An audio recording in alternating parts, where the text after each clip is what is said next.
अस्सलाम वालेकुम स्टूडेंट्स, कैसे हैं आप लोग। उम्मीद करती हूँ आप लोग खैरियत से होंगे। तो हम लोगों ने वन शॉट सीरीज स्टार्ट कर दी है। मैंने फर्स्ट ईयर के सारे लेक्चर्स अपलोड कर दिए हैं। तो अब हम स्टार्ट करने वाले हैं सेकेंड ईयर में भी फर्स्ट चैप्टर ऑलमोस्ट हो चुका है, पूरा ही हो चुका है वो। तो अब स्टार्ट करने वाले हैं हम सेकेंड ईयर का सेकेंड चैप्टर, जो कि है chemistry of outer transition elements. और ये भी इस वीडियो में पूरी कोशिश होगी कि पूरा का पूरा चैप्टर कवर किया जाए, और जितने भी माइनर पॉइंट्स हैं जिनको इग्नोर कर दिया जाता है उन सबको भी हम इसमें हाईलाइट करें, और पूरा चैप्टर इस वीडियो में छोटी भी हो और सारी बात समझ भी आ जाए, ज़्यादा लेंथी भी ना हो। तो इसी के साथ हम लोग स्टार्ट करते हैं आज के लेक्चर को। तो सबसे पहले चैप्टर का नाम है हमारा chemistry of outer transition elements. अब आउटर ट्रांजिशन एलिमेंट्स होते क्या है, हम ये बात जानते हैं कि भाई जो रिप्रेजेंटेटिव एलिमेंट्स होते हैं उसके अलावा जो हमारे ट्रांजिशन एलिमेंट्स होते हैं, हमारे जो एलिमेंट्स हैं वो इन दो ग्रुप में डिवाइडेड है, ठीक है, रिप्रेजेंटेटिव में और ट्रांजिशन में। रिप्रेजेंटेटिव का ऑलरेडी हम ये चैप्टर पर डिस्कस कर चुके हैं, ठीक है। आपका जो प्रीवियस वीडियोस हैं वन शॉट, उसके अंदर ये ऑलरेडी डिस्कस हो चुका है। उसमें हम पूरा डिस्कस कर चुके हैं, उनके रिएक्शंस के बारे में, उनकी कॉम्पोजिशन के बारे में, उनके हर चीज़ के बारे में डिस्कस, प्रॉपर्टीज वगैरह सब डिस्कस कर ली है। तो अभी हम लोग करने वाले हैं रिप्रेजेंटेटिव एलिमेंट्स के अंदर भी आउटर ट्रांजिशन एलिमेंट। अब क्योंकि ट्रांजिशन एलिमेंट के अंदर दो किस्म की एलिमेंट्स आते हैं, एक आते हैं आउटर ट्रांजिशन एलिमेंट्स और एक आते हैं inner transition element. Outer transition elements basically D block element को कहा जाता है, ठीक है, जो डी ब्लॉक जो होता है जिनका। और इनर ट्रांजिशन एलिमेंट्स कहा जाता है एफ ब्लॉक एलिमेंट्स को, ठीक है। ये बात आप लोग को पता होनी चाहिए, इनके दूसरे नाम है। तो हमारे चैप्टर का नाम है chemistry of outer transition elements. तो अब सबसे पहले हम ये देखते हैं, इनको लोकेट करते हैं कि जो हमारे आउटर ट्रांजिशन एलिमेंट्स हैं ये हमारी पीरियोडिक टेबल के अंदर कहाँ लाए करते हैं। तो हमारे पीरियोडिक टेबल के अंदर जो डी ब्लॉक एलिमेंट्स हैं वो स्टार्ट हो रहे हैं फोर्थ पीरियड से। अगर आप फर्स्ट पीरियड देखो उसमें कोई ट्रांजिशन एलिमेंट नहीं मिलेगा, सेकंड देखो उसमें नहीं मिलेगा, थर्ड देखो उसमें नहीं मिलेगा, फोर्थ में आप बीच में अलग से देखते हो, येलो कलर के आपकी बुक में पीरियड टेबल है, उसके अंदर येलो कलर बीच में बना हुआ है बिल्कुल सेंटर में, ठीक है। उस पर लिखा हुआ भी है कि ये डी ब्लॉक एलिमेंट्स है। अब सबसे पहले डी ब्लॉक एलिमेंट्स की ना टोटल हमारे पास 4 सीरीज है, ठीक है। सबसे पहले है 3D सीरीज। 3D सीरीज कहाँ पे लाई करती है, किसको कहा जा रहा है, जो कि फोर्थ पीरियड में है। ये सीरीज सबसे ज्यादा इंपॉर्टेंट है, भले आप लोगों को इन बाकियों के नाम ना पता हो लेकिन इस सीरीज का नाम पता होना चाहिए, ठीक है। 3D सीरीज है और फोर्थ पीरियड में लाई कर रही है।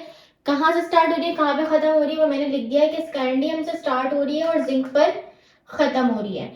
पीरियोडिक टेबल अगर आप देखो डी ब्लॉक एलिमेंट्स का, तो वो 3B से स्टार्ट हो रहे हैं और 2B पे खत्म हो रहे हैं। अब ये आप कहोगे कि ये कैसे अरेंजमेंट है कि 3 से स्टार्ट हो रहे हैं 2 पे खत्म हो रहे हैं। तो बेसिकली इसकी अरेंजमेंट क्या है कि 3 है, फिर 4 है, फिर 5 है, फिर 6 है, फिर 7 है, फिर 8 है, देन 1 और 2 है, ठीक है। तो ये इस किस्म की यहाँ पे इनकी अरेंजमेंट होती है। 4D सीरीज में क्या आता है, ये आता है 5th पीरियड में और ये यूट्रियम से लेके कैडमियम तक जा रही है, ठीक है। उसके बाद थर्ड सीरीज है हमारी 6th पीरियड में, जिसको 5D सीरीज कह रहे हैं। ये लेंथनम से स्टार्ट हो रही है और मरकरी पे जा रही है। उसके अलावा हमारी 6D सीरीज है, ये 7th पीरियड में आ रही है और ये एक्टिनियम से स्टार्ट हो रही है और कॉपरनीशियम तक जा रही है, सही है। ये वो चीजें हैं जो आपकी बुक में मेंशन है, वरना मोस्टली ये कहा जाता है कि 7th पीरियड में जो सीरीज है वो स्टार्ट तो हो रही है, क्योंकि 7th पीरियड हमारा क्या इनकम्प्लीट है ना, मतलब उसमें क्या हो रहा है कि एलिमेंट्स आएंगे तो उसी के अंदर ऐड होंगे, तो हम उनको इसको हम इनकम्प्लीट कह रहे थे, लेकिन खैर आपकी बुक में मेंशन किया हुआ है कि एक्टिनियम से स्टार्ट हो रही है और कॉपरनीशियम तक जा रही है। तो ये तो हमने लोकेशंस बता दी हमारे एलिमेंट्स के बारे में। अच्छा, अब उसके अलावा मैंने बोला कि ये सीरीज आप लोग को पता होनी चाहिए, तो इनके जनरल फीचर्स में हम लोग डिस्कस करते हैं। आपके साथ मैंने एक चार्ट शेयर करा है, ठीक है। इस चार्ट के अंदर इनकी ना सारी प्रॉपर्टीज लिखी हैं एक ही उसके अंदर, और ये जो सारे एलिमेंट्स लिखे हैं ना ये हमारे फर्स्ट सीरीज के यानी कि 3D सीरीज जो कि फोर्थ पीरियड में लाई करती है उसके एलिमेंट्स हैं। मैंने ये बात बोली कि ये बहुत इंपॉर्टेंट है और इनको याद रखना है आप लोगों ने, आपको पता होना चाहिए, भले आप बाकी सीरीज के एलिमेंट्स याद करो ना करो, लेकिन ये सीरीज आपको याद होनी चाहिए। ठीक है, स्कैंडियम से स्टार्ट हो रही है, जिंक पे खत्म हो रही है। स्कैंडियम के बाद टाइटेनियम है, वेनेडियम है, क्रोमियम, मैग्नीज, आयरन, कॉपर, निकल, सॉरी कोबाल्ट, निकल, कॉपर और जिंक। अब इनकी कुछ बातें लिखी है, जैसे इनका एटॉमिक नंबर लिखा हुआ है, सही है, 21 से लेके 30 तक इनका एटॉमिक नंबर है, एटॉमिक साइज इनका लिखा हुआ है। ठीक है, उसके अलावा आयनाइजेशन पोटेंशियल लिखी हुई है। आयनाइजेशन पोटेंशियल क्या होता है हम लोग तो चैप्टर नंबर 1 में डिस्कस कर चुके हैं पूरा, कि जब भी हम किसी भी एटम के लास्ट शेल से इलेक्ट्रॉन को निकालते हैं तो उसको जो इसको निकालने के लिए जो एनर्जी देनी पड़ती है दैट इज आयनाइजेशन पोटेंशियल। तो सबके आयनाइजेशन पोटेंशियल की वैल्यूज भी लिखी हुई हैं, आप इसको एक बार देख लेना। वैसे पूरा एमडी का टिकट में क्योंकि कोई भरोसा होता नहीं, आपको कुछ भी वो उठा के दे सकते हैं, क्योंकि बहुत ही वास्ट सिलेबस है, तो इसलिए आपको पता होना चाहिए, हर चीज़ को आपको अपनी टेंशन में लाना होगा। उसके बाद मेल्टिंग पॉइंट लिखे हुए इनके, ठीक है, कुछ यहाँ पे अगर आप देखोगे मेल्टिंग पॉइंट के अंदर कुछ वेरिएशंस आ रही हैं। ठीक है, पहले बढ़ रहे थे, फिर बढ़ते बढ़ते एकदम से कम होना शुरू हो गए, तो यहाँ पे कुछ इरेगुलर ट्रेंड्स भी आपको देखने को मिलेंगे। बॉइलिंग पॉइंट में भी सेम ऐसे ही है कि पहले बढ़ रहे हैं फिर एकदम से कम हो गए। इलेक्ट्रोनेगेटिविटी लिखी हुई है, इलेक्ट्रोनेगेटिविटी भी बढ़ रही थी फिर एकदम से जिंक पर आके कम हो गई। अच्छा, जिंक के बारे में अगर आप देखो तो जिंक में ना आपको बाकी एलिमेंट्स के मुकाबले में थोड़ी इरेगुलरिटी मिलेगी सारी प्रॉपर्टीज में, क्योंकि जिंक जो है वो ग्रुप 2b का एलिमेंट है। अब 2b को एलिमेंट को हम क्या कहते हैं, यहाँ पे मैं थोड़ी सी जगह मैंने बचाई है। 2b के एलिमेंट्स को कहा जाता है स्यूडो ट्रांजिशन एलिमेंट। किसको कहा जाता है, मैंने बोला 2b को कहा जाता है। अब ऐसा क्यों होता है, 2b को ऐसा क्यों कह रही है, क्योंकि 2b पूरे डी ब्लॉक एलिमेंट्स में एक ऐसा ग्रुप है जो कि ट्रांजिशन एलिमेंट होने के बावजूद भी उनके जैसा बिहेव नहीं करता है। तो वो ट्रांजिशन एलिमेंट ही, ट्रांजिशन मेटल ही है, लेकिन क्योंकि वो सिर्फ नाम का ट्रांजिशन मेटल है, तो स्यूडो का मतलब क्या होता है, फेक, फेक ट्रांजिशन एलिमेंट है, बिहेव नहीं करता ऐसे। यानी कि ना ही 2b वाले वेरिएबल ऑक्सीडेशन स्टेट शो करेंगे, ना ही मैग्नेटिक बिहेवियर शो करेंगे, जो अभी हम प्रॉपर्टीज देखेंगे ट्रांजिशन एलिमेंट की, तो 2b वाले बहुत सारी प्रॉपर्टीज को फॉलो नहीं कर रहे होते। अब इनका रीजन क्या है, इनका रीजन है इनके ऑर्बिटल। ठीक है, कौन से ऑर्बिटल, 4s ऑर्बिटल और 3d ऑर्बिटल, या फिर ns और n-1d ऑर्बिटल, इनमें भी सारे इलेक्ट्रॉन पूरे होते हैं, और d के में पता है 5 ऑर्बिटल होते हैं, इसमें भी सारा इलेक्ट्रॉन फिल होते हैं। अब चूंकि यहाँ पे एक भी अनपेयर्ड इलेक्ट्रॉन नहीं है, सारे पेयर्ड इलेक्ट्रॉन है, तो इस वजह से ये, जैसे हम लोग रिप्रेजेंटेटिव एलिमेंट्स में पढ़ते हैं ना ग्रुप 8 के बारे में कि वो नॉन रिएक्टिव होते हैं, वो इनर्ट गैसेस होती हैं, वो रिएक्शन नहीं करती, किसी भी चीज़ में पार्टिसिपेट नहीं करती। तो उनका रीज़न क्या होता है, क्योंकि वो ऑक्टेट रूल फॉलो कर रहे होते हैं, उनके आखिरी शेल में 8 इलेक्ट्रॉन्स होते हैं।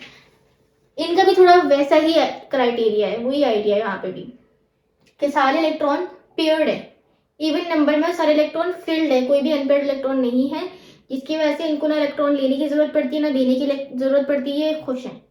ठीक है, तो ये वाली बात हो गई। तो ये सारी प्रॉपर्टीज मैंने आपके साथ इसीलिए शेयर करी ताकि आप उसको एक बार देख लो। यहाँ पे क्योंकि जगह बहुत कम होती है ना, तो इस वजह से बनाना थोड़ा सा मुश्किल होता है। मैं यहाँ पे ड्रॉ करती, फिर बाकी मुझे वापस से मिटा के फिर दोबारा से लिखना पड़ता यहाँ से फिर, तो मैंने सोचा एक ही बार में लिख दूँ ताकि पूरा एक ही साथ कवर हो जाए। अभी इसमें भी एक चीज़ कवर नहीं हुई है, वो है मेटलर्जी ऑफ कॉपर। तो अगेन उसके लिए जब हम यहाँ कंप्लीट कर लेंगे तो मैं अब करके उसको प्रॉपर वापस से बना के फिर वहाँ से कंटिन्यू करूँगी। अच्छा, तो ये हो गया हमारा यहाँ तक की बात। अच्छा जी, अब उसके बाद आ जाती है हमारा, एक तो हमने जनरल कैरेक्टरिस्टिक्स पढ़ ली है, अब उसके बाद और क्या कैरेक्टरिस्टिक्स है, सबसे पहले इलेक्ट्रॉनिक स्ट्रक्चर। इलेक्ट्रॉनिक स्ट्रक्चर को हम एक और चीज़ कह सकते हैं general valence shell electronic configuration. ठीक है, जनरल वैलेंस इलेक्ट्रॉनिक कॉन्फ़िगरेशन भी कह सकते हैं। क्यों, क्योंकि जब इलेक्ट्रॉनिक कॉन्फ़िगरेशन करते हैं ना, तो हम किस तरीके से हम लोग उसका ग्रुप ब्लॉक और पीरियड बताते हैं उसके आखिरी के ऑर्बिटल्स को देख के, कि जहाँ पर उसकी कॉन्फ़िगरेशन खत्म हो रही है ना, हम उसको देख के बता देते हैं कि भाई ये इस ग्रुप का, ये इस पीरियड का, ये इस ब्लॉक का है। तो that is general valence electronic configuration. अब यहाँ पे मैंने 3b से 2b तक आप देख सकते हो, उसी ऑर्डर में लिखा है जिस ऑर्डर में हमारे पीरियोडिक टेबल में मौजूद है। ठीक है। सबसे पहले 3b है। 3b में हमेशा देखोगे NH2 और N-1 पे हमारी इलेक्ट्रॉनिक कॉन्फ़िगरेशन खत्म हो रही होती है। आप इसको करके देख लेना, ठीक है। जैसे स्कैंडियम का है, स्कैंडियम का करके देखना, इसका क्या होता है 21 होता है। तो 21 की अब इलेक्ट्रॉनिक कॉन्फ़िगरेशन करोगे ना तो अल्टीमेटली इस जगह पर आके खत्म होगी। तो आप देख के पता लगा दो कि भाई ये तो जनरल वैलेंशियल इलेक्ट्रॉनिक कॉन्फ़िगरेशन 3b वालों की है, तो मतलब ये 3b का एलिमेंट है, ठीक है। तो इस तरीके से, इसी तरीके से 4b में क्या होगा NH2 N-1 D2 हो जाएगा, इलेक्ट्रॉन बढ़ते जा रहे हैं डी में।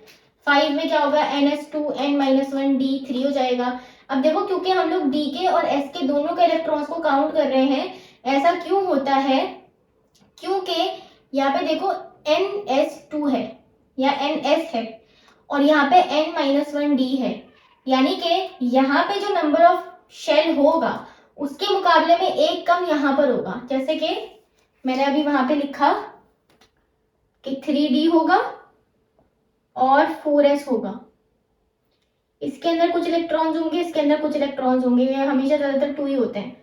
तो इस D के अंदर क्या होगा, क्योंकि D क्या आता है 4S के बाद आता है, ठीक है। तो D के जो इलेक्ट्रॉन्स होंगे ना वो हमेशा D ब्लॉक एलिमेंट के अंदर ना अनफिल्ड या फिर पार्शियली फिल्ड रहते हैं, यहाँ पे पार्शियली फिल्ड रहता है। या तो D के इलेक्ट्रॉन्स थोड़े फिल्ड होंगे या फिर खाली होगा, 2 कंडीशंस होती हैं।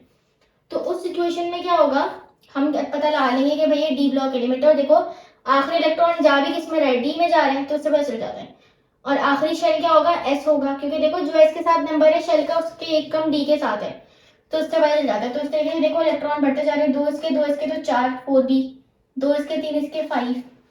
अब यहाँ पे 6b में एक आपको अलग सी चीज दिख रही होगी कि मैंने NS1 और N-1 D5 लिखा हुआ है। मैंने ऐसा क्यों करा, क्योंकि D के बारे में एक बात याद रखना आप लोग कि D में कभी भी 4 और कभी भी 9 इलेक्ट्रॉन नहीं डाल सकते। या तो D कहता है कि मुझे हाफ फिल्ड करो, या फिर D कहता है कि मुझे पूरा फिल्ड करो। हाफ फिल्ड के लिए 4 नहीं 5 होने चाहिए और पूरे के लिए 9 नहीं 10 होने चाहिए। तो इसीलिए यहाँ पे क्योंकि देखो 3 के बाद यहाँ पे 4 आ रहे थे, तो मुझे क्या करना पड़ा, इसको 5 करने के लिए S में से इलेक्ट्रॉन निकाल के यहाँ डालना पड़ा ताकि ये स्टेबल हो जाए। उसके बाद 7b है NH2 N-1 D5। यहाँ पे तो खैर असल वाला 5 आएगा, यहाँ पे तो मैंने किया है 5 लेकिन यहाँ पे तो आएगा ही 5, 4 के बाद 5। फिर 8b में क्या होता है NH2 N-1 D6 से लेकर D8 तक। ऐसा क्यों है, अगर आप पीरियोडिक टेबल देखो, पीरियोडिक टेबल के अंदर 8b के 3 कॉलम्स बने हुए हैं, ठीक है। इसको आप जब तक देखोगे नहीं ना पीरियोडिक टेबल आपको पता नहीं चलेगा, उसको देखो खोल के 8 के ना 3 कॉलम्स है, तो इसीलिए 6 7 8 3 इलेक्ट्रॉन्स का यहाँ पे होता है। उसके बाद आ जाता है 1b। ये मैंने सेम अरेंजमेंट वैसे ही किया जैसे जो ऑर्डर हमारे पीरियोडिक टेबल के अंदर है। अब 1b में क्या होता है NH2 N-1 D9 होना चाहिए था, लेकिन मैंने बोला 9 नहीं आ सकते, तो इसलिए मैंने क्या करा 10 करके यहाँ से एक इलेक्ट्रॉन कम कर दिया और फाइनली यहाँ पे 2b में NH2 N-1 D10 हो गया। यहाँ पे तो असल वाला 10 आना था क्योंकि यहाँ पे 9 था, तो यहाँ पे 10 आना ही था। तो इस तरीके से इलेक्ट्रॉनिक कॉन्फ़िगरेशन हमारी हो गई। अब कुछ मैंने F ब्लॉक की भी लिखी है, हालांकि इस बाकी बुक में F ब्लॉक की नहीं लिखी है, लेकिन मैंने फिर भी लिख दिया है क्योंकि एमटी कैट में कुछ भी आ सकता है। तो इसकी क्या होती है NH2 N-1 D में 0 से लेके 1 इलेक्ट्रॉन तक होगा, और उसके बाद N-2 F1 to F14 ये होगी F ब्लॉक एलिमेंट्स की। और F ब्लॉक एलिमेंट्स हमेशा किसके होते हैं, 3b के कुछ एलिमेंट्स ऐसे होते हैं जिनका आखिरी इलेक्ट्रॉन F ऑर्बिटल में चला जाता है, तो वो हमेशा ये वाली कॉन्फ़िगरेशन फॉलो करेंगे, ठीक है।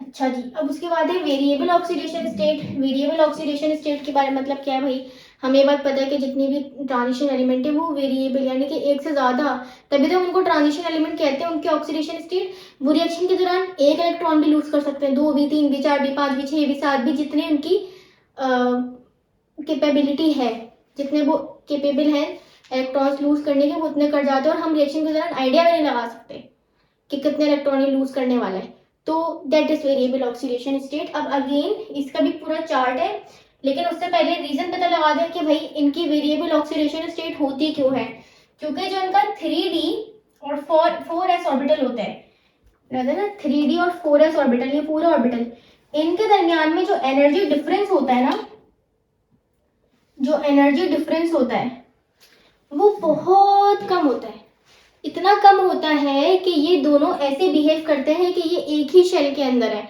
हालांकि इनका शेल नंबर ऑफ शेल अलग है, लेकिन एनर्जी डिफरेंस बहुत कम होने की वजह से क्या होता है कि इलेक्ट्रॉन जब 4s के निकल रहे होते हैं ना, तो साथ साथ 3d के भी निकलना शुरू हो जाते हैं एनर्जी देने पे, इसके साथ साथ इसके भी निकलना शुरू हो जाते हैं। इसी वजह से इनकी जो ऑक्सीडेशन स्टेट होती है वो बहुत वास्ट है, बहुत ज़्यादा है। ठीक है, +7 इज मैक्सिमम, यानी कि एक एटम 7 इलेक्ट्रॉन तक डोनेट कर सकता है। तो that is variable oxidation state. अब यहाँ पे इसका भी एक चार्ट है, आप लोगों के साथ मैंने शेयर कर दिया है। तो यहाँ पे इलेक्ट्रॉनिक कॉन्फ़िगरेशन लिखी हुई है। अगेन यहाँ पे देखो कौन से एलिमेंट्स लिखे हुए हैं, आपको दिख रहा होगा स्कैंडियम से लेके जिंक तक ये वाले। ठीक है, मतलब ये हमारे पास इंपॉर्टेंट है। इसके इलेक्ट्रॉनिक कॉन्फ़िगरेशन हम ऑलरेडी डिस्कस कर चुके हैं, आप देख सकते हो वही लिखी हुई है। अब यहाँ पे इनकी ऑक्सीडेशन स्टेट ज़्यादा इंपॉर्टेंट है, ये हमें पता होना चाहिए कि किसकी क्या ऑक्सीडेशन स्टेट है। स्कैंडियम +2+3 करता है, टाइटेनियम 2 3 4, वेनेडियम 2 3 4 5, क्रोमियम 1 2 3 4 5 6 इलेक्ट्रॉन तक दे सकता है क्रोमियम। मैग्नीज की सबसे ज़्यादा होती है, 2 से लेके 7 तक सबसे ज़्यादा हाईएस्ट ऑक्सीडेशन स्टेट। अभी हम पढ़ेंगे भी कि मैग्नीज कहाँ पे शो करता है और कितनी शो करता है, तो 7 शो करता है। आयरन अगेन ये भी 6 तक शो कर रहा है। कोबाल्ट 2 3 4, निकल 2 3 4, कॉपर 1 और 2, और जिंक कितने कर रहा है, 2। तो जिंक की ऑक्सीडेशन स्टेट फिक्स है। जिंक बोले तो ग्रुप 2b का एलिमेंट, 2b के जितने भी एलिमेंट है ना वो सब एक ही ऑक्सीडेशन स्टेट शो करेंगे, दैट इज 2। ठीक है, तो ये बात हो गई। अच्छा जी, अब उसके बाद हम आ जाते हैं अपनी नेक्स्ट चीज पे, जो कि है कैटालाइटिक एक्टिविटी। हमने बहुत सारे रिएक्शंस देखे हैं, हमने देखा है कि भाई बहुत सारे रिएक्शंस के दौरान हम ट्रांजिशन एलिमेंट्स को एज अ कैटलिस्ट यूज कर रहे होते हैं। आप लोगों ने सेकेंड में पढ़ा होगा, चैप्टर नंबर 5 जब हम पढ़ते हैं, हाइड्रोकार्बन्स वाला चैप्टर है, उसके अंदर हम लोग बहुत सारे रिएक्शन करवाते हैं, रिडक्शन या फिर जिसको हम हाइड्रोजनेशन भी कहते हैं। ठीक है, हाइड्रोजन ऐड करवाना, उसमें हम लोग बहुत कॉमन रिएक्शन है, निकल प्लैटियम या प्लैटिनम यूज हो रहा होता है उसके अंदर, और ये तीनों क्या है, ट्रांजिशन एलिमेंट है। अब ट्रांजिशन एलिमेंट को हम एज अ कैटलिस्ट क्यों यूज कर रहे हैं, तो उसके रीजंस मैंने यहाँ लिखे हैं। 3 रीजन है। एक तो है वेरिएबल ऑक्सीडेशन स्टेट, रिएक्शन के दौरान ये रिएक्टेंट को इलेक्ट्रॉन्स दे भी सकता है और उनसे इलेक्ट्रॉन लेने की सलाहियत भी रखता है, क्योंकि इसके पास डी ऑर्बिटल्स खाली होते हैं मोस्टली। मैंने क्या बोला, अनफिल्ड होते हैं या पार्शियली फिल्ड होते हैं डी ऑर्बिटल्स, तो दे भी सकता है ले भी सकता है, ताकि रिएक्शन को पूरा करवा दे, जल्दी करवा दे, जल्दी जल्दी इलेक्ट्रॉन दे दाके रिएक्शन करवा दे। तो वेरिएबल ऑक्सीडेशन स्टेट एक रीजन हो गया। दूसरा क्या है, unstable intermediate product. Transition element से करते हैं, आपने देखा होगा कि हम उसको कैटलिस्ट की तरह यूज करते हैं, लेकिन वो कैटलिस्ट कहीं ना कहीं तो अगर रिएक्शन में जा रहा है तो कहीं ना कहीं तो पार्टिसिपेट कर रहा होगा ना। ऐसा तो नहीं कि वो बिल्कुल अनरिएक्टेड रहे, नॉन रिएक्टिव रहे, कुछ ना कुछ तो रिएक्शन करेगा। तो ट्रांजिशन एलिमेंट में क्या होता है, इनकी प्रॉपर्टी है कि अनस्टेबल इंटरमीडिएट प्रोडक्ट बनाते हैं। इसका मतलब क्या है कि रिएक्शन के दौरान ये कुछ ऐसा बना लेते हैं जो कि अनस्टेबल होता है, कुछ वक्त के लिए बनता है, लेकिन वो रिएक्शन की स्पीड को फैसिलिटेट करता है। फिर एंड में जब रिएक्शन कंप्लीट हो जाता है तो ये वापस अपनी ओरिजिनल स्टेट में आ जाता है। जैसे निकल है, वो रिएक्शन के दौरान कुछ और बन गया होगा, लेकिन जैसे रिएक्शन खत्म हो तो वो वापस निकल के फॉर्म में आ जाएगा। तो ये इनकी सेकंड प्रॉपर्टी हो गई। थर्ड क्या है pores contain energy. Transition elements के पास ना छोटे छोटे पोर्स होते हैं इनकी बॉडी के अंदर, ठीक है, जिसके अंदर क्या होता है, एनर्जी एब्जॉर्ब हो जाती है रिएक्शन के दौरान, या फिर पहले से एब्जॉर्ब हुई भी होगी। तो जब हम उसको रिएक्शन में यूज करते हैं ना, तो अपनी ऑलरेडी जो प्रीवियस एनर्जी है, पहले की प्रायर एनर्जी है, उसको रिलीज करते हैं रिएक्शन के दौरान, जिससे क्या होता है, एनर्जी बढ़ जाती है और रिएक्शन जल्दी कंप्लीट हो जाता है। ठीक है, तो ये 3 प्रॉपर्टीज आप लोगों ने याद रखनी है। उसके बाद है मैग्नेटिक बिहेवियर। जितने भी मेटल्स हैं हम देखते हैं, कॉपर हो गया, आयरन हो गया, इस तरीके के बहुत सारे मेटल्स हैं, वो मैग्नेट से अट्रैक्ट होते हैं, या फिर ये कह सकते हैं कि मैग्नेट की तरह बिहेव करते हैं। तो दैट इज इनकी मैग्नेटिक बिहेवियर। अब मैग्नेटिक बिहेवियर का रीजन क्या है, ड्यू टू अनपेयर्ड इलेक्ट्रॉन्स। जितने ज्यादा अनपेयर्ड इलेक्ट्रॉन्स होंगे मेटल का, उतना ज्यादा मैग्नेटिक बिहेवियर होगा, ये बात तो कंफर्म है। अब यहाँ पे मैग्नेटिक बिहेवियर 2 किस्म के हो सकते हैं। एक हो सकता है पैरामैग्नेटिक और एक हो सकता है डायमैग्नेटिक। ठीक है, उसके लिए इस बात को समझाने के लिए मैं आप लोगों के साथ एक पिक्चर शेयर कर रही हूँ। ठीक है, पहले तो ये चले मैं ये बता दूँ पहले पैरामैग्नेटिक होगा क्या। पैरामैग्नेटिक ऐसा मेटल होगा जो ट्रांजिशन जो कि मेटल मैग्नेट से अट्रैक्ट होगा, लाजमी तौर पे मैग्नेट करीब लाएंगे ना तो उससे अटैच हो जाएगा। डायमैग्नेटिक क्या है, जो मैग्नेट से अट्रैक्ट ना हो, हम उसके करीब भी मैग्नेट ले जाएंगे ना वो अट्रैक्ट नहीं करेगा। ठीक है, तो दैट इज डायमैग्नेटिक। अब इसी के साथ मैंने आप लोग के साथ ना एक पिक्चर शेयर करी है, आप उसमें देख सकते हो। अगेन हमारे पास 3D सीरीज के एलिमेंट्स लिखे हुए हैं स्कैंडियम से लेके जिंक तक, और इन सब के बारे में इनके इलेक्ट्रॉनिक कॉन्फ़िगरेशन लिखी हुई है, NH2 और N-1 D1, फिर D में 2 हो गए, फिर 3 इलेक्ट्रॉन हो गए, फिर क्रोमियम जो है वो ग्रुप 6 का है, तो उसमें क्या होता है हम S से लेके D में डाल देते हैं। तो आप देखो पैरामैग्नेटिक लिखा हुआ है कि जब हम नीचे जा रहे हैं ना तो पैरामैग्नेटिक बिहेवियर बढ़ रहा है। क्यों? क्योंकि ये हम क्या करते हैं, हम रूल पढ़े हम लोगों ने इलेक्ट्रॉनिक कॉन्फ़िगरेशन की कि पहले सिंगल सिंगल इलेक्ट्रॉन्स डालते हैं ऑर्बिटल में और फिर डबलिंग होती है। ठीक है, तो यहाँ पे देखो जैसे जैसे हम नीचे जा रहे हैं इलेक्ट्रॉन्स बढ़ते जा रहे हैं डी में, तो पहले वो सिंगल सिंगल जा रहे हैं तो पैरामैग्नेटिक बिहेवियर बढ़ रहा है। फिर जैसे देखो बढ़ते गए इलेक्ट्रॉन आयरन में, आयरन से क्या हो रहा है डबलिंग होना स्टार्ट हो गई, इलेक्ट्रॉन बढ़ते जा रहे हैं, अब डबलिंग हो रही है। अब जैसे जैसे हम नीचे जाएंगे ना देखो डबलिंग होती जा रही है होती जा रही है, कॉपर सबसे कम अट्रैक्ट होगा और जिंक तो होगा ही नहीं। क्यों? क्योंकि उसके पास एक भी अनपेयर्ड इलेक्ट्रॉन नहीं है। तो ये चीज डिपेंड करती है अनपेयर्ड इलेक्ट्रॉन के ऊपर। जितने ज्यादा डी के अंदर इलेक्ट्रॉन अनपेयर्ड होंगे ना उतना ज्यादा वो मैग्नेट से अट्रैक्ट होंगे। तो ये बात तो हमारी मैग्नेटिक बिहेवियर की होगी। अब एलॉय फॉर्मेशन है, एलॉय फॉर्मेशन हमें पता है क्या होता है भाई, मेटल्स को आपस में होमोजेनस मिक्सचर होता है। ठीक है, दो मेटल्स को आपस में आप मिक्स कर दो तो वो क्या है हमारा एलॉय बन जाता है। अब एलॉय ट्रांजिशन एलिमेंट्स क्यों बना रहे हैं, इसका रीजन है इनके सिमिलर साइजेस। ठीक है, इनकी काफी सारी प्रॉपर्टीज एक दूसरे से मैच भी करती हैं और इनके साइजेस भी आपस में बहुत सिमिलर होते हैं। ठीक है, एटॉमिक साइजेस, इसकी वजह से ये आपस में आसानी से मिक्स हो जाते हैं तो एलॉय फॉर्मेशन कर देते हैं। बाकी बातों में पता है कि हम अलॉयज क्यों बनाते हैं भाई, क्योंकि वो कोरोजन रेजिस्टेंट होते हैं, लॉन्ग लास्टिंग होते हैं, और अलॉय बनाने से इनकी स्ट्रेंथ बढ़ जाती है, मैकेनिकल प्रॉपर्टीज बढ़ जाती हैं, तो इसीलिए हम अलॉय बनाते हैं। बात तो बहुत कॉमन है, इसलिए मैंने यहाँ पे बहुत डिटेल नहीं लिखी है, बुक में बहुत यही बातें लिखी जो मैंने आपको बताई ना, तो जिसको हम अभी यहाँ पे लिखती तो फिर जगह ज़्यादा होती। अच्छा, कलर ऑफ कॉम्प्लेक्सेस, ये एक इम्पॉर्टेंट चीज़ है। तो कलर ऑफ कॉम्प्लेक्सेस क्यों कह रहे हैं, क्योंकि हमारे पास जितने भी ट्रांजिशन एलिमेंट्स हैं ना वो क्या करते हैं कलर ऑफ कॉम्प्लेक्सेस बनाते हैं, यानी कि जितने भी ट्रांजिशन एलिमेंट्स हैं उनका कुछ ना कुछ कलर है। ठीक है, बस जिंक का नहीं होगा। क्यों? क्योंकि मैंने अभी बताया 2B वाले बिल्कुल अलग है। बाकी जितने भी ट्रांजिशन एलिमेंट्स आप देख लो, क्रोमियम उठा के देख लो, कॉपर उठा के देख लो, आयरन उठा के देख लो, इनका कुछ ना कुछ अपना नेचुरल कलर होता है।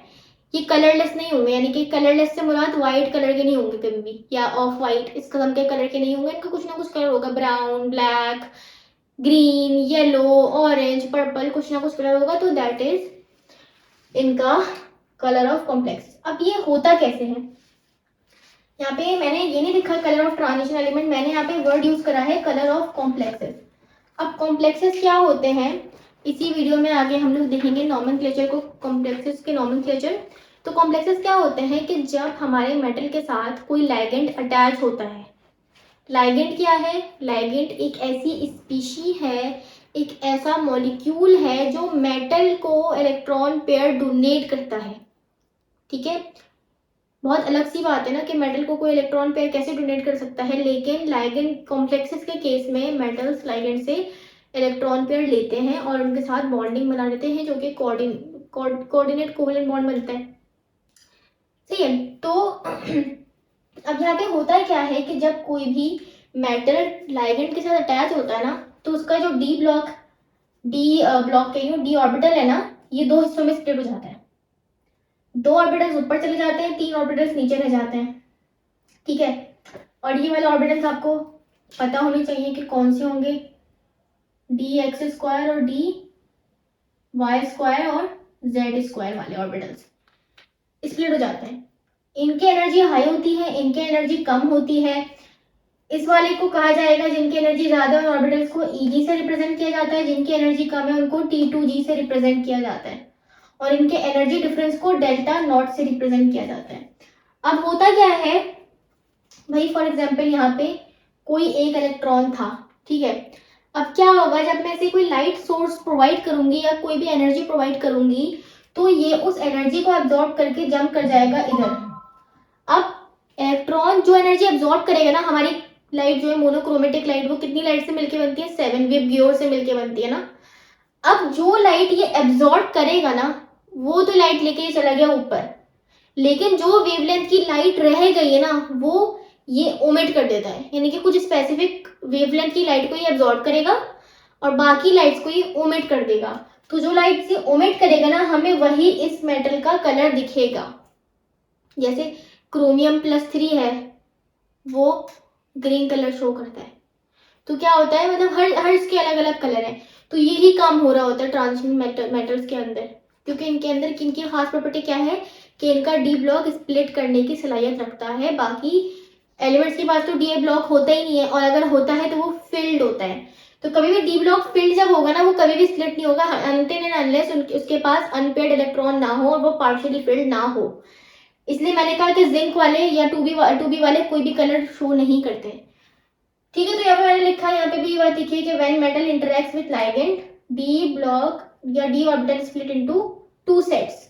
और ये जो पूरी बात मैंने एक्सप्लेन की है, ये एक्सप्लेन करती है क्रिस्टल फील्ड थ्योरी। ये पूरा फिनोमेना कहलाता है crystal field theory. Crystal field theory ही ये बात करती है, पूरी थ्योरी है कि स्प्लिट होता है, इलेक्ट्रॉन जंप करता है और कलर निकलता है, दैट्स ऑल, ठीक है। अच्छा जी, अब उसके बाद है कोऑर्डिनेशन नंबर। ये कुछ रिलेटेड बातें हैं हमारे नॉमेनक्लेचर से, तो नॉमेनक्लेचर की वीडियो मैं अटैच कर रही हूँ इसी वीडियो में, तो आप लोग वो देख लें पहले, फिर हम यहीं से आके कंटिन्यू करेंगे। तो इस वीडियो में हम लोग नॉमेनक्लेचर को डिस्कस करने वाले हैं, जो कि चैप्टर नंबर 2 में मोस्ट इंपॉर्टेंट और कंपलसरी सवाल है, पेपर में आता है और इसको लाजमी करना है, ठीक है। 4 नंबर का लाजमी सवाल आता है। तो आयोपैक नॉमेनक्लेचर ऑफ कॉम्प्लेक्सेस है, उसको पूरा डिस्कस करेंगे, और फिर अगले पार्ट के अंदर हम लोग डिफरेंट इसके बाद वाले डिफरेंट क्वेश्चंस को डिस्कस करेंगे। तो इसको हम कह लेते हैं कि ये लेक्चर 1 है हमारा, लेक्चर नंबर 1 है चैप्टर नंबर 2 का। अच्छा, अब स्टार्ट करते हैं। तो सबसे पहले तो हमें सवाल दिया हुआ है, ठीक है, जो कि सवाल है। उसके बाद कुछ रूल्स मैंने नीचे लिखे हुए हैं जो इसको करने के लिए काम आएंगे। तो अगर आप लोग देखो इसको, तो कुछ इस तरीके का दिखता है कॉम्प्लेक्स कंपाउंड कि एक ब्रैकेट होता है, ब्रैकेट के अंदर 2 चीजें होती हैं, एक होता है मेटल और एक ब्रैकेट में होता है लाइगेंड, और ये n यानी कि कितने नंबर ऑफ लाइगेंड है। और इस ब्रैकेट के बाहर 2 चीजें होती हैं, अगर लेफ्ट साइड है तो कैटाइन होगा लेफ्ट साइड पे, और राइट साइड पे एनाइन होगा। अब हमें इस सब के नाम बताने होते हैं, इन सब के नाम लिखने होते हैं। अब उनको कैसे लिखते हैं, किसका पहले लिखना है किसका बाद में लिखना है, उसको देखते हैं। सबसे पहला रूल क्या है कि cations are named before anions. सबसे पहले कैटाइन का नाम लिखा जाएगा सबसे पहले। तो मैं यहाँ पे लिख देती हूँ कि नंबर 1 पे कैटाइन का नाम लिखा जाएगा। उसके बाद आ जाते हैं हम सेकंड चीज पे। सेकंड पे हम लिखते हैं नाम लाइगेंड का। तो लाइगेंड का नाम लिखते हैं। अब लाइगेंड 2 किस्म के होते हैं, या तो न्यूट्रल या फिर नेगेटिव। अगर तो लाइगेंड न्यूट्रल है, कौन कौन से न्यूट्रल में आते हैं, H2 है, NH3 है, CO है, EN है या डाई-EN है। तो अगर ये वाला लाइगेंड है तो मतलब वो न्यूट्रल है। वैसे तो और भी न्यूट्रल होते हैं, लेकिन मोस्ट कॉमन यही है, मोस्ट कॉमन ये है। तो यहाँ पे ये वाले लाइगेंड अगर आ जाते हैं तो ये न्यूट्रल लाइगेंड है, तो हम इनका नाम रिमेन सेम, यानी कि जो इनका नाम है वो एज इट इज लिख देंगे।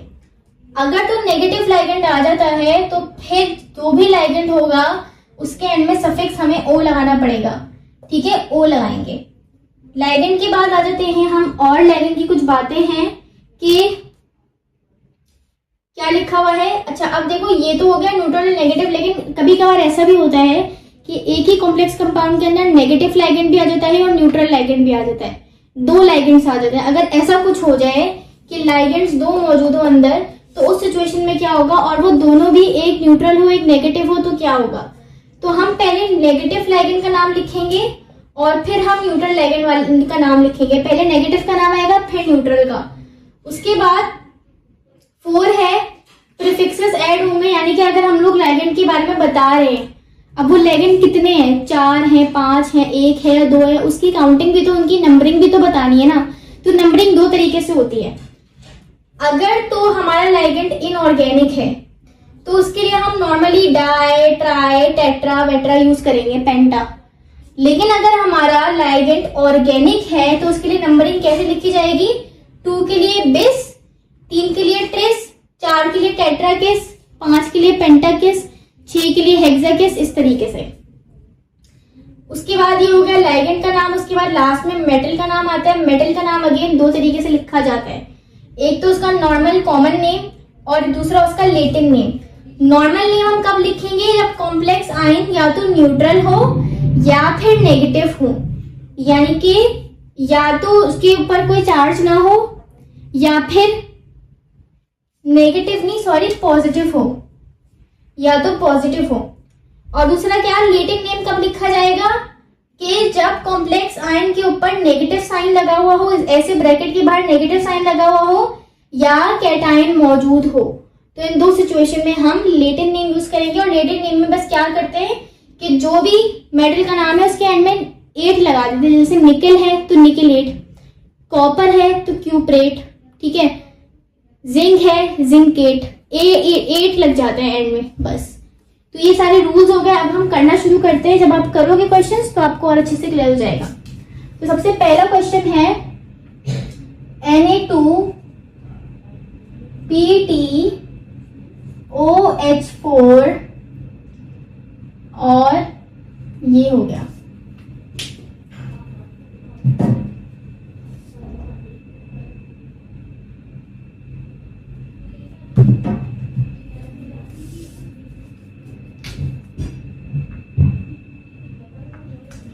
अच्छा, अब सबसे पहले देखो हमें क्या बोला गया था कि आप सबसे नंबर 1 पे कैटायन का नाम लिखोगे, फिर कैटायन के बाद हम दूसरे नंबर पर लिगेंड का नाम लिखेंगे, फिर मेटल का नाम लिखा जाएगा, सबसे एंड में एनायन का नाम लिखा जाएगा। अच्छा, एक और बात है आप लोग ऐड कर लेना कि जब भी हम कैटायन और एनायन का नाम लिखेंगे तो हम इनकी नंबरिंग नहीं करेंगे।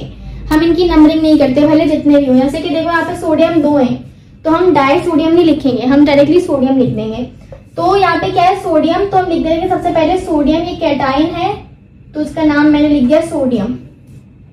अब सोडियम के बाद नाम लिखते हैं लिगेंड का। लिगेंड क्या है, OH है। OH को कहा जाता है हाइड्रोक्सो। वैसे तो हाइड्रोक्सी होता है लेकिन यहाँ पे हम हाइड्रोक्सो क्यों लिख रहे हैं, क्योंकि क्या कहा था कि नेगेटिव, क्योंकि OH क्या होता है, नेगेटिव होता है, तो ये एक नेगेटिव लिगेंड है, इसीलिए हमने एंड में O लगाया। क्योंकि देखो हमने पढ़ा था ना कि नेगेटिव लिगेंड जब होगा तो सफिक्स O लगेगा।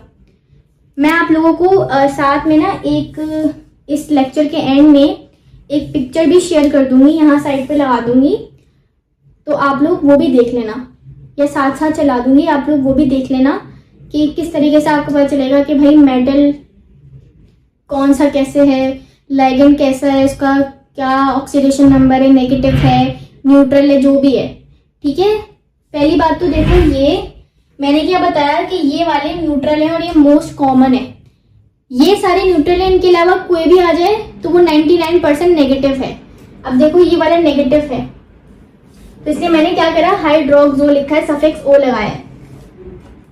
अच्छा, अब यहाँ पे मैंने गलती कर दी। वो क्या गलती कर दी मैंने कि मैंने इसकी नंबरिंग नहीं करी। तो पहले इसकी नंबरिंग कर लेते हैं, कितने हैं, ये 4 हैं और ये इनऑर्गेनिक लिगेंड है। 2-3 बातें देखो, लिगेंड 4 किस्म के हैं, एक है न्यूट्रल, नेगेटिव। अब इन न्यूट्रल नेगेटिव में ऑर्गेनिक और इनऑर्गेनिक हो सकते हैं। सिर्फ पूरे उसमें ये 2 ऑर्गेनिक लिगेंड है, EN और डाई, इथाइलिन डायमाइन और डाइथाइलिन ट्रायामाइन, EN और डाई EN, सिर्फ इतना से याद रखो, बाकी सब इनऑर्गेनिक है। तो ये वाला इनऑर्गेनिक लिगेंड है तो इसकी हम नॉर्मल वाली नंबरिंग करेंगे। हमने क्या कहा था, इनऑर्गेनिक होंगे तो डाई ट्राई और ऑर्गेनिक होंगे तो बिस ट्रिस। तो ये कितने हैं, 4 है तो टेट्रा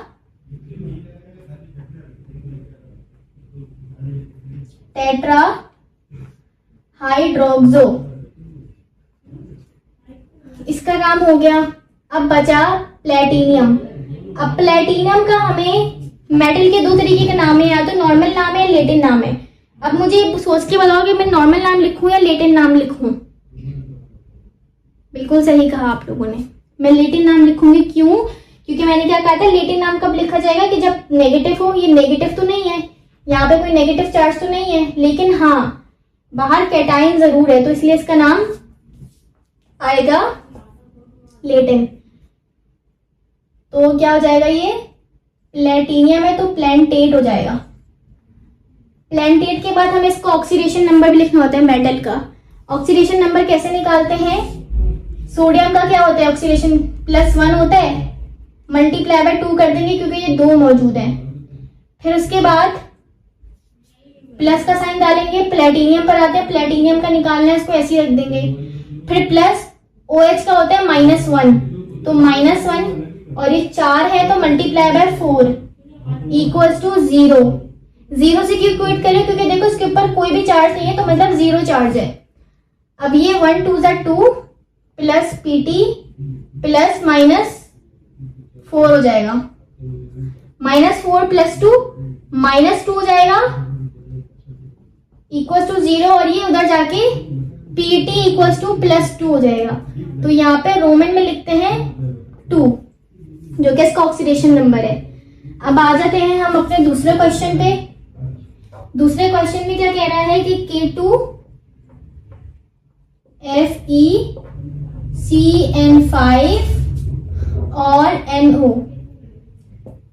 अब देखो यहाँ पे देखने वाली बात क्या है कि हमारे पास यहाँ पे 2 लाइगेंड है। देखो यहाँ पे कॉर्नर पे मेटल होगा और बाकी अंदर जो भी जितना भी है वो सब लाइगेंड है। ये एक लाइगेंड हो गया, ये एक लाइगेंड हो गया। अब सबसे पहले तो हम इसका नाम लिखेंगे कैटाइन का, जो कि है पोटेशियम। कैटाइन और आयन की कोई नंबरिंग नहीं होती, तो पोटेशियम ऐसे ही लिख दिया। उसके बाद ये दोनों नेगेटिव लाइगेंड हैं। अब नेगेटिव लाइगेंड में हम लोग क्या करेंगे, जब भी 2 नेगेटिव लाइगेंड आ जाए तो हमें इन दोनों का, इसमें से पहले किसका लिखना है, तो ये डिसाइड करेगा इनका अल्फाबेटिकल ऑर्डर। अल्फाबेटिकल ऑर्डर में सियानो जो है वो पहले आता है और नाइट्रोजाइल बाद में आता है। तो ये क्या हो जाएगा, पेंटा सियानो। ये साइनाइड होता है, लेकिन इसको सफिक्स O लगा के लिखते हैं क्योंकि नेगेटिव है, तो इसलिए O आ जाता है। उसके बाद है नाइट्रोजो, ठीक है, क्योंकि नाइट्रोजाइल होता है इसलिए इसको नाइट्रोजो करके लिखेंगे। एक ही है इसलिए मैंने कोई नंबरिंग लिखी, और एंड में आएगा आयरन। आयरन को नॉर्मली कहते हैं फेरम, और लेटिन नाम इसका हो जाएगा फेरेट। फेरेट। ऑक्सीडेशन नंबर निकाल लेते हैं। पोटेशियम का होता है +1, 2 है तो मल्टीप्लाई बाय 2, प्लस आयरन का निकालना है, प्लस साइनाइड का होता है -1 मल्टीप्लाई बाय 5 क्योंकि 5 है, प्लस NO का होता है -1 और ये इक्वल्स टू 0। तो ये हो गया 2 + Fe -5 -1 इक्वल्स टू 0। ये हो जाएगा -6 और +2 -4 हो जाएगा, -4 इक्वल्स टू 0, और ये -4 हो जाके +4 हो जाएगा, तो ये आ जाएगा +4। उसके बाद 3 है। थर्ड में क्या कह रहा है कि Zn और NH3 4 + 2, ये पूरा ब्रैकेट के अंदर है। अब देखो यहाँ पे कैटाइन तो है नहीं, तो कैटाइन नहीं है तो हम डायरेक्टली लाइगेंड का नाम लिखेंगे और फिर मेटल का। लाइगेंड न्यूट्रल है, न्यूट्रल लाइगेंड है NH3, तो इसका आ जाएगा टेट्रा अमाइन। टेट्रा अमाइन क्यों लिखा मैंने, क्योंकि 4 है तो इसलिए टेट्रा अमाइन। और जिंक आ जाएगा। जिंक क्यों लिखा मैंने, लेटिन नेम क्यों नहीं लिखा, क्योंकि इसके ऊपर देखो पॉजिटिव साइन है। मैंने क्या कहा था, नॉर्मल नेम कब आएगा कि जब तो पॉजिटिव हो कॉम्प्लेक्स साइन या न्यूट्रल हो, इस सिचुएशन में आता है। अब जिंक का ऑक्सीडेशन नंबर निकालेंगे। देखो न्यूट्रल का मतलब क्या है, न्यूट्रल लाइन का मतलब क्या है, इसका ऑक्सीडेशन नंबर 0 है। 0 4 0, तो इसीलिए Zn + 0 आ गया क्योंकि इसका पूरा 0 हो गया, इक्वल्स टू अब देखो इसके ऊपर +2 चार्ज है, इसलिए हम इसको +2 से इक्वेट करवाएंगे। पहले हम 0 से करवा रहे थे क्योंकि यहाँ पे कोई चार्ज नहीं था, मतलब 0 चार्ज था, तो इसीलिए जिंक का जो आ जाएगा वो 2 आ जाएगा। चौथे पर आते हैं। चौथा क्या है, Na और SCN4 और -2। अब अगेन यहाँ पे कैटाइन नहीं है, डायरेक्टली हम लिगेंड का नाम लिखेंगे। 4 है तो टेट्रा, और SCN को कहते हैं थायोसियानेटो, ठीक है, या थायोसियानो, तो थायोसियानेटो। थायोसाइनेट होता है ये, लेकिन थायोसियानेटो ओ लगाएंगे सफिक्स क्योंकि नेगेटिव है। और आ जाते हैं हम मेटल पे। मेटल निकल है। अब इसका नेटिव नाम लिखेंगे नॉर्मल। यहाँ पे देखो -2 साइन है, नेगेटिव होता है तो लेटिव नाम लिखा जाता है, तो लिखेंगे निकलेट, NiCKLATE निकलेट। और इसका ऑक्सीडेशन नंबर आ जाएगा है, तो निकल हमें निकालना है, इसको ऐसे ही रखा, प्लस SCN का होता है -1 मल्टीप्लाई बाय 4, ये हो गया। और इसको इक्वेट किससे करवाएंगे, -2 से। -2 से क्यों करवाएंगे, क्योंकि इसके ऊपर -2 चार्ज है, तो Ni -4 हो जाएगा इक्वल्स टू -2, और ये निकल कर आ जाएगा -2 + 4, तो Ni इक्वल्स टू 2, तो इसका हो जाएगा 2। उसके बाद आ जाते हैं 5 पे। 5 में क्या कह रहा है, कॉपर है, En है, 2 है और +2। लाइगेंड का नाम लिखेंगे क्योंकि कैटाइन मौजूद नहीं है तो करना इसका नाम लिखेंगे। अब देखो ये मैंने क्या बोला था कि ये दोनों ऑर्गेनिक हैं, En और डाई-En ऑर्गेनिक लाइगेंड है। इनकी नंबरिंग कैसे करेंगे, बेस ट्रिस टेट्रा किस करके, तो 2 है तो 2 के लिए होता है बेस। En क्या होता है, इथाइलिन डायअमाइन, तो इथाइलिन डायअमाइन। क्योंकि ये न्यूट्रल है इसलिए इसके एन में O नहीं आएगा। और साथ में कॉपर है तो कॉपर का हम यहाँ पे नॉर्मल नेम लिखेंगे क्योंकि इसके ऊपर +2 चार्ज है, तो कॉपर। साथ में इसका आ जाएगा ऑक्सीडेशन नंबर। ऑक्सीडेशन नंबर निकाल लेते हैं। अच्छा यहाँ पे देखो ऑक्सीडेशन नंबर अगेन क्या होगा, कॉपर का निकालना है, ये न्यूट्रल है तो ये 0 2 0 हो जाएगा और +2 से इक्वेट करवाएंगे। कॉपर +0 इक्वल्स टू +2, क्योंकि ये तो En का तो 0 जाएगा क्योंकि न्यूट्रल है 0, और ये 2 लगा हुआ है तो 0 2 0, +2 से इक्वेट कराएंगे तो कॉपर का 2। अच्छा 6 है Ag और NH3 2 और OH। अब देखो यहाँ पे लाइगेंड मौजूद है, मेटल है और एनाइन मौजूद है। सबसे पहले लाइगेंड का नाम लिखेंगे तो ये हो जाएगा डायअमाइन। उसके बाद आता है मेटल का नाम। मेटल क्या है, सिल्वर। अब देखो यहाँ पे इसका हमें कौन सा नाम लिखना चाहिए, नॉर्मल या फिर लेटिव, देख के बताओ। क्या ना ही इसके ऊपर नेगेटिव साइन है, ना ही यहाँ पे कैटाइन मौजूद है, इसलिए हम इसका नॉर्मल नाम लिखेंगे जो कि होता है सिल्वर, या फिर ऑरम भी होता है, तो सिल्वर भी लिख सकते हो, वो भी लिख सकते हो। इसका ऑक्सीडेशन नंबर आएगा और एन में OH है जिसको हम कहते हैं हाइड्रोक्साइड। ठीक है, अब ऑक्सीडेशन नंबर निकालना है तो NH3 2 इसका 0 था, 0 2 0 और OH है तो OH नेगेटिव होता है, तो ये हो जाएगा Ag +0 और प्लस OH का होता है -1 इक्वल्स टू 0, तो ये -1 उधर जाएगा, +1 हो जाएगा तो Ag का आ जाएगा 1, तो यहाँ पर 1 आंसर हो जाएगा। और इसी के साथ हमारे सारे पूरे हो गए। एक पिक्चर शेयर कर रही हूँ, वो आप लोग का होमवर्क है, तो ये आप लोगों ने करने हैं। ये वाले सवाल जो मैंने आपके साथ शेयर किए हैं, ये आप लोगों का होमवर्क है। सारी चीज़ें आपके सामने हैं, सारे क्वेश्चन, सारे रूल्स आपके सामने, आप इसकी हेल्प लेके उसको करने की जरूर कोशिश करना। कोई प्रॉब्लम हो तो कमेंट सेक्शन में पूछ सकते हो। अच्छा, अब आ जाते हैं हम कोऑर्डिनेशन नंबर पे। तो कोऑर्डिनेशन नंबर क्या है कि जब नंबर ऑफ कोऑर्डिनेशन बॉन्ड और between metals and ion metal ion and surrounding ligand. Basically हम ये कह सकते हैं कि लाइगेंड जितने number of electron pair metal को दे रहा है वही कोऑर्डिनेशन नंबर है, या ये कह सकते हैं कि जितने number of coordinate covalent bond metal और लाइगेंड के बीच में बन रहे हैं वो कोऑर्डिनेशन नंबर है। जैसे कि मैंने यहाँ पे एक एग्जांपल लिखी दी है कि कॉपर को आप लोग देख सकते हो यहाँ से यहाँ से यहाँ से यहाँ से 4 इलेक्ट्रॉन डोनेट हो रहे हैं, तो यहाँ पे मैं कह सकती हूँ इसका कोऑर्डिनेशन स्क्वायर कितना है, 4 है। ठीक है, इस तरीके से हम इसको देख रहे होते हैं। ये मैंने सिंपलेस्ट एग्जांपल ली है आप लोगों को समझाने के लिए। अच्छा, अब लाइगेंड क्या है, मैंने भी बताया, ऐसी स्पीशी जो डोनेट करे electron pair to metal, metal को जो इलेक्ट्रॉन पेयर डोनेट करे वो लाइगेंड है। लाइगेंड की कुछ टाइप्स हैं, ठीक है, वो मैंने यहाँ लिख दी है। नेगेटिव होता है, न्यूट्रल होता है, मोनो, बाय, पॉली और एम्बिडेंटेट और चिलेट। नेगेटिव क्या है, जिनके ऊपर नेगेटिव चार्ज हो, ठीक है, जो नेगेटिव होते हैं नेचर में, Cn negative, F negative, Cl negative, Br negative, I negative, ठीक है, सब हो गए। न्यूट्रल, बिल्कुल न्यूट्रल हो, कोई चार्ज ना उनके ऊपर, H2 हो गया, NH3 हो गया, C हो गया। ये CO जो है ना ये कार्बोनाइल ग्रुप है, जो हम लोग लिख रहे होते हैं ना, ये कोबाल्ट नहीं है, ये कार्बोनाइल ग्रुप है।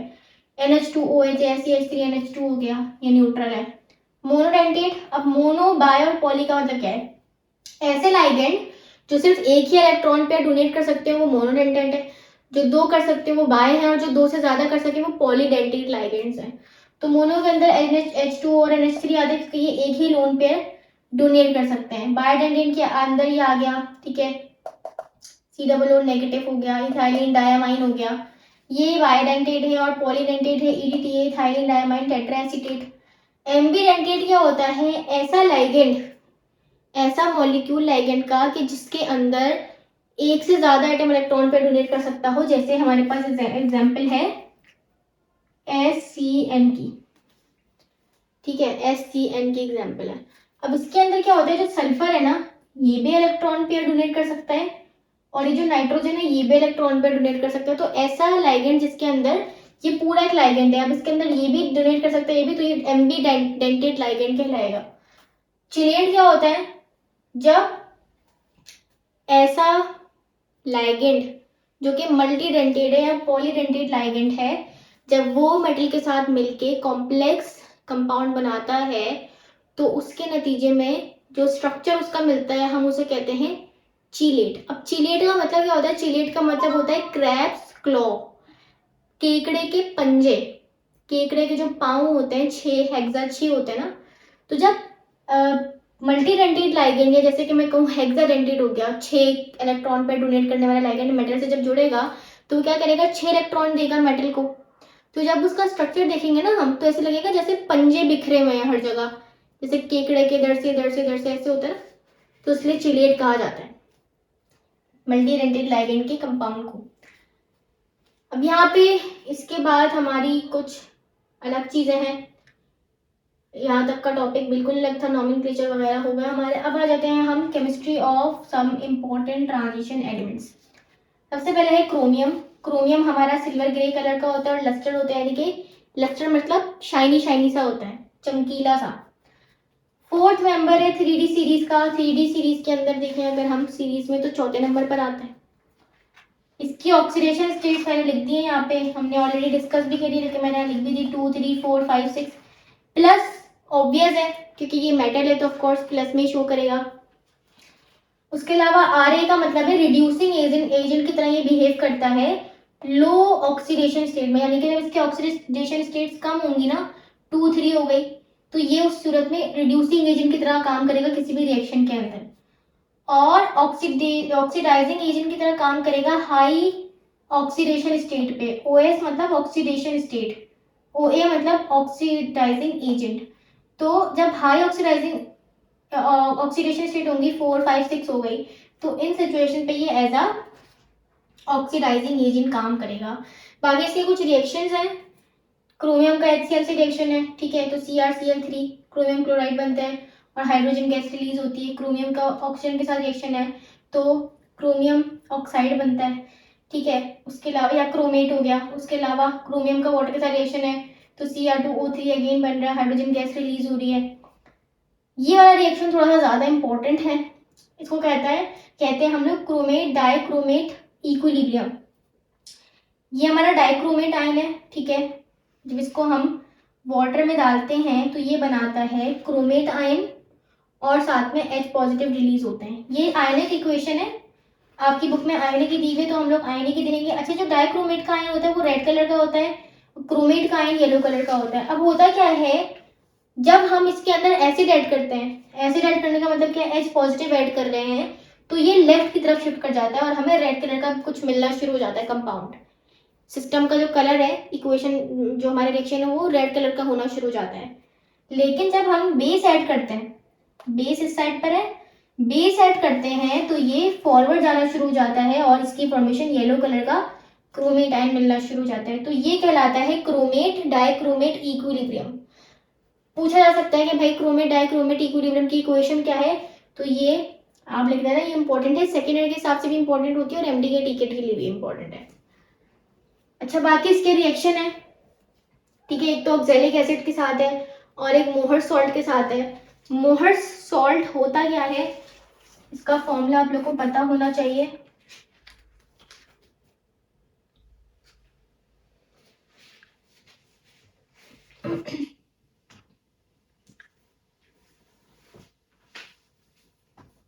ठीक है, ये हमारा होता है मोहर सॉल्ट।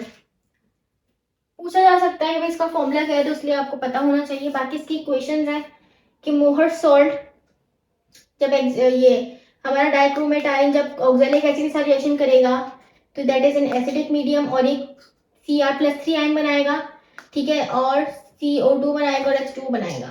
तो बेसिकली जब इन दोनों के साथ रिएक्शन करता है ना तो इनके साथ रिडॉक्स रिडॉक्स टाइट्रेशन होती है, ठीक है। और ये इस्तेमाल होते हैं, ये दोनों का रिएक्शन करवा के हम किसी भी एनालाइट की कंसंट्रेशन पता लगा सकते हैं, ठीक है।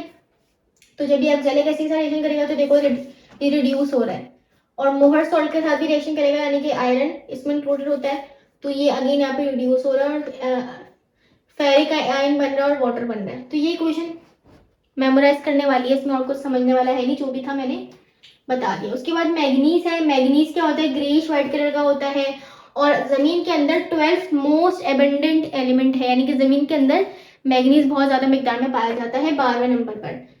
मैग्नीज +7 ऑक्सीडेशन स्टेट शो करता है KMnO4 के अंदर। आप लोग KMnO4 का निकाल भी सकते हो ऑक्सीडेशन स्टेट। K का +1 होता है, Mn का निकालना है, ऑक्सीजन का 4 है और इसकी ऑक्सीडेशन स्टेट कितनी होती है, -2 होती है। तो -2 × 4 -8 = 0 है, ये +1 है, +1 और -8 -7, ये इक्वल्स टू को उधर जाएगा तो +7। तो ऑक्सीडेशन स्टेट मैग्नीज की KMnO4 के अंदर हाईएस्ट होती है। बाकी इसके भी कुछ रिएक्शंस हैं आपकी बुक में। मैग्नीज का ऑक्सीजन के साथ रिएक्शन है तो Mn3O4 बना रहा है, मैग्नीज का क्लोरीन के साथ है MnCl2 बनाता है, मैग्नीज का सल्फ्यूरिक एसिड तो मैग्नीज सल्फेट और हाइड्रोजन गैस रिलीज होती है। तो कुछ सिंपल सी रिएक्शन है, ये आप लोग को पता होनी चाहिए। उसके बाद पोटेशियम पर मैग्नेट की केमिस्ट्री है, इसके भी कुछ रिएक्शन है। ये मोस्ट इंपॉर्टेंट रिएक्शन है तो मैंने यहाँ पे लिख दी है। सबसे पहले ये क्वेश्चन आपकी बुक में नहीं है लेकिन आप लोगों को पता होना चाहिए कि हम पोटेशियम पर मैग्नेट को बनाते कैसे हैं। तो हम पोटेशियम हाइड्रोक्साइड और मैग्नीशियम डाइऑक्साइड के साथ जब रिएक्शन करवाते हैं, KClO3 ये ऑक्सीडाइजिंग एजेंट है, इसकी मौजूदगी में तो हमें पोटेशियम पर मैग्नेट बनता है। डायरेक्टली नहीं मिलता, 2 स्टेप्स में मिलता है। पहले पोटेशियम मैग्नेट मिलता है और फिर पोटेशियम पर मैग्नेट मिलता है, 2 स्टेप्स में। लेकिन ये पता होना चाहिए कि किन 2 चीजों से मिलके बनता है, ठीक है। बाकी MnO4 नेगेटिव, ठीक है, पर मैग्नेट आयन एसिडिक मीडियम में कैसे बिहेव करता है और बेसिक मीडियम में, ये एसिडिक मीडियम की क्वेश्चन है, बेसिक मीडियम की। तो एसिडिक मीडियम में मैग्नेट आयन जो है, पर मैग्नेट आयन जो है वो 5 इलेक्ट्रॉन एक्सेप्ट करता है। और दूसरी कंडीशन क्या है, बेसिक कंडीशन। तो बेसिक में क्या करता है, जो मैग्नेट पर मैग्नेट आयन है वो 3 इलेक्ट्रॉन एक्सेप्ट करता है। तो ये बात पता होनी चाहिए, भले पूरी इक्वेशन पता हो या ना हो, लेकिन ये पता होना चाहिए कि एसिडिक मीडियम में ये 5 इलेक्ट्रॉन लेता है, बेसिक में ये 3 इलेक्ट्रॉन लेता है, सही है। उसके बाद आयरन की केमिस्ट्री है। Iron 4th most abundant element है अर्थ क्रस्ट के अंदर, जमीन के अंदर। इसकी भी 2 इक्वेशन है, आपकी बुक में इसके बारे में बहुत ज़्यादा नहीं लिखा हुआ, तो इसलिए मैंने भी यहाँ पे शॉर्ट में ही लिखा है। तो आयरन का ऑक्सीजन से रिएक्शन और आयरन का क्लोरीन के साथ रिएक्शन है, तो आयरन का ऑक्सीजन के साथ होता है तो ये फेरस ऑक्साइड बनाता है, और आयरन का क्लोरीन के साथ तो ये फेरिक क्लोराइड बनाता है। उसके बाद कॉपर की केमिस्ट्री है, कॉपर की मेटलर्जी भी है, अभी इसको हम कंटिन्यू करेंगे, मैं पूरा बोर्ड में डाल के उसको यहाँ पे लिखूंगी। तो कॉपर की क्या है कि ये रेडिश ब्राउन कलर का होता है, ठीक है, रेडिश ब्राउन हमने देखा भी है, कॉपर का कलर हमारे घरों में होता भी है। कॉपर के जो है वो हम लोग यूटेंसिल्स इस्तेमाल करते हैं, किचन में क्रॉकरी वगैरह होती है तो उससे रेडिश ब्राउन कलर कहलाता है वो। और ये सेकंड बेस्ट कंडक्टर है। सिल्वर सबसे नंबर 1 पर आता है कंडक्टर के लिए, लेकिन सिल्वर क्योंकि एक्सपेंसिव बहुत है, हम उसको तारों में तो इस्तेमाल कर नहीं सकते, घर की वायरिंग में इस्तेमाल नहीं कर सकते, तो हम कॉपर को इस्तेमाल करते हैं क्योंकि ये सेकंड बेस्ट कंडक्टर है, बहुत अच्छी इलेक्ट्रिसिटी कंडक्ट करता है। इसके भी कुछ रिएक्शन है सल्फ्यूरिक एसिड और नाइट्रिक एसिड के साथ। सल्फ्यूरिक एसिड के साथ ये कॉपर सल्फेट बनाता है, SO2 गैस बनती है और वाटर बनता है। और नाइट्रिक एसिड के साथ रिएक्शन करते हैं तो कॉपर नाइट्रेट बनता है, और साथ में नाइट्रोजन ऑक्साइड गैस बनती है और वाटर बनता है। तो ये कुछ इसके रिएक्शंस हो गए, ठीक है। इसके बारे में जो जो देखिए आपकी बुक में जो जो चीज़ें गिवन है ना, वो मैंने यहाँ पे लिख दी है। अब यहाँ पे हम लोग कंटिन्यू करते हैं अपना वापस मेटलर्जी ऑफ कॉपर के साथ, ठीक है। तो मिलते हैं फिर यहाँ से। अच्छा, तो अब आ जाते हैं हम अपने लास्ट टॉपिक पे जो कि है मेटलर्जी ऑफ कॉपर। तो मेटलर्जी ऑफ कॉपर का मतलब क्या होता है, बेसिकली ज़मीन से कॉपर को निकाल के उसकी एक्सट्रैक्शन करना, उसको क्लीन करना, प्योर करना। क्योंकि ज़मीन से जब हम कॉपर निकालते हैं तो वो कभी भी अपने ओरिजिनल स्टेट में या प्योर स्टेट में नहीं मिलता हमें, वो किसी ना किसी और की फॉर्म में मिलता है, और उसके साथ कुछ डस्ट के पार्टिकल्स, मिट्टी वगैरह, धूल वगैरह भी लगी हुई होती है, इम्प्योरिटीज़ भी होती हैं। तो हम मेटलर्जी ऑफ कॉपर में कॉपर को एक्सट्रैक्ट किस ओर से करेंगे, इसके चैल्कोपायराइट ओर से, जो कि होता है CuFeS2। ये इसका ओर मिलता है ज़मीन से। अब हमें इसमें से इस कॉपर को अलग करना है, जिसके लिए हमें टोटल 4 स्टेप्स चाहिए होंगे। सबसे पहले हम क्या करते हैं, पहला स्टेप होता है कंसंट्रेशन। इसके अंदर हम धोते हैं अपने कॉपर के ओर को, हम धोते हैं। धोने का मतलब क्या है कि यहाँ पे हम जो मट्टी वगैरह लगी हुई है उसको साफ कर रहे हैं, जिसको कहा जाता है गैंग। अब ये क्या होता है कि हम इसको पाउडर फॉर्म में पीस देते हैं, क्रश कर देते हैं, और इसको मिक्स कर देते हैं पाइन ऑयल और वाटर के साथ। पाइन ऑयल या कोकोनट ऑयल एक ही चीज है, मिक्स कर देते हैं, और फिर हम इसके अंदर उस क्रश हुए हुए चीज ऑयल को मिक्स कर देते हैं, और फिर हम यहाँ से एयर देते हैं। जैसे हम स्ट्रॉ से एयर डालते हैं तो बबल्स बनते हैं ना हमारे ग्लास के अंदर, तो सिमिलरली यहाँ पे भी हम यहाँ से एयर पास करते हैं, तो यहाँ से एयर के गैसेस यहाँ से आके ऊपर बबल बनाते हैं। अब यहाँ पे क्या होता है कि जितने भी हमारा गैंग होता है ना, इम्प्योरिटीज जिसको कह रहे हैं हम, वो हमारे नीचे बैठ जाती है, और हमारा और साफ सुथरा होके ऊपर पार्टिकल्स, सल्फाइड पार्टिकल्स लिखना है, सल्फाइड और पार्टिकल्स ये ऊपर आ जाता है, जिसको हम फ्रॉथ कहते हैं, यानी कि ऊपर झाग बने हुए होते हैं जिसमें हमारा सल्फाइड और ऊपर आ जाता है, और यहाँ पे हमारी इम्प्योरिटीज या कह सकते हैं डस्ट पार्टिकल्स रिमूव हो गए हैं। इम्प्योरिटीज नहीं कह सकते क्योंकि इम्प्योरिटीज अभी भी होती हैं, लेकिन गैंग मट्टी के पार्टिकल साफ हो गए हैं। अब सेकंड स्टेप में हम करते हैं रोस्टिंग। रोस्टिंग हम करते हैं क्लिंट के अंदर, भट्टी के अंदर, ठीक है। अब इसके अंदर क्या होता है कि हम लोग जो हमारा ओर है, रोस्टिंग में क्या होता है, हम जलाते हैं तो ऑक्सीजन की प्रेजेंस में से जलाते हैं, तो ये क्यूप्रस सल्फाइड में कन्वर्ट हो जाता है, फेरस ऑक्साइड में, ठीक है, आयरन ऑक्साइड में, और SO2 गैस बना लेता है। अब ये तीनों चीजें जो क्योंकि चलो सल्फर डाइऑक्साइड गैस तो फिर भी अलग हो जाएगी, लेकिन ये दोनों चीजें जो हैं अभी भी एक साथ मौजूद है, तो हमें इसको इसमें से अलग करना है, इसके मिक्सचर, इन दोनों की मिक्सचर में से इसको अलग करना है। उसके लिए हम करते हैं स्मेल्टिंग। स्मेल्टिंग में हम क्या करते हैं, 1200 से 1500 डिग्री सेल्सियस तक टेम्परेचर देते हैं, और कोल और सिलिका ऐड करवाते हैं, मट्टी या सैंड और कोल ऐड करवाते हैं मिक्सचर में। कोल इस्तेमाल क्यों कर रहे हैं, हीट करने के लिए, टेम्परेचर देने के लिए, ठीक है। उसका रिएक्शन में कोई हिस्सा नहीं है, वो सिर्फ हीट करने के लिए यूज होता है, उसको जलाया जाता है ताकि टेम्परेचर बढ़ा लिया जाए 1200 से 1500 डिग्री सेल्सियस। बाकी हम ऐड करवाते हैं सिलिका को अपने मिक्सचर में। अब सिलिका क्या करता है, ये जो आयरन ऑक्साइड है ना, इसके साथ रिएक्शन करके स्लैग बना लेता है, ठीक है। अब स्लैग की क्या खास बात है कि ये स्लैग जो है ना, ये हमारे मैट के ऊपर सरफेस पे एक लेयर बना लेता है, जमा हो जाता है। मैट क्या है हमारा, क्योंकि पीछे क्या बचा है, ये बचा है ना, ये तो ऑलरेडी स्लैग बन चुका है, अब ये बचा है, तो ये क्या कहला रहा है, इसको हम मैट कह रहे हैं क्योंकि इसके साथ अभी भी कुछ इम्प्योरिटीज मौजूद हैं, तो इसलिए भी इसको मैट कह रहे हैं, क्यूप्रस सल्फाइड और कुछ इम्प्योरिटीज को।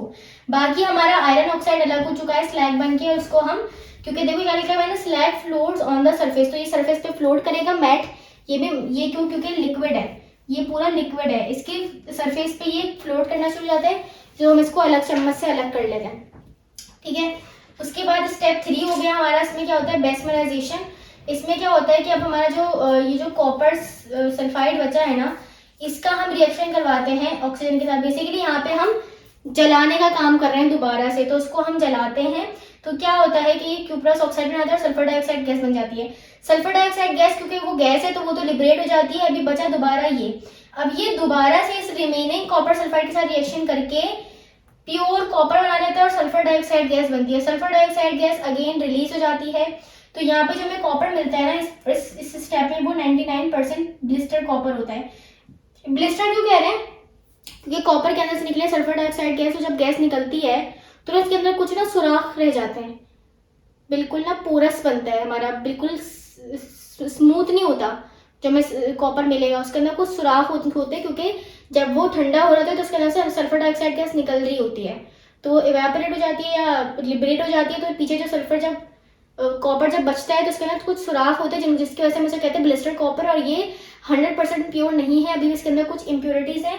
कौन कौन सी, आर्सेनिक की, जिंक की, लेड की, सिल्वर, गोल्ड की इम्प्योरिटीज होती हैं, ये शुरू से चलती हुई आ रही है इस स्टेप तक, ठीक है। ये मैंने चैम्बर बनाया कि इसमें होता क्या है, हम यहाँ पे इस कंटेनर में अपना यहाँ से अपना मैट डालते हैं, ठीक है, फिर यहाँ से हम बहुत तेज गरम हवा देते हैं, ठीक है, ठीक है, एयर देते हैं, यहाँ से बहुत तेज एयर देते हैं, और यहाँ पे जब बहुत तेज हवा मिलती है, मतलब इसका टेम्परेचर बहुत ज्यादा होता है, काफी ज्यादा होता है, तो हमारा मोल्टेन मेट जो है वो क्या करता है, मैट रिएक्शन कर जाता है इसके साथ और इस ऑक्सीजन के साथ, और ये पूरा प्रोसेस यहाँ पे होके कॉपर मिल जाता है हमें और सल्फर डाइऑक्साइड गैस ऊपर से निकल जाती है।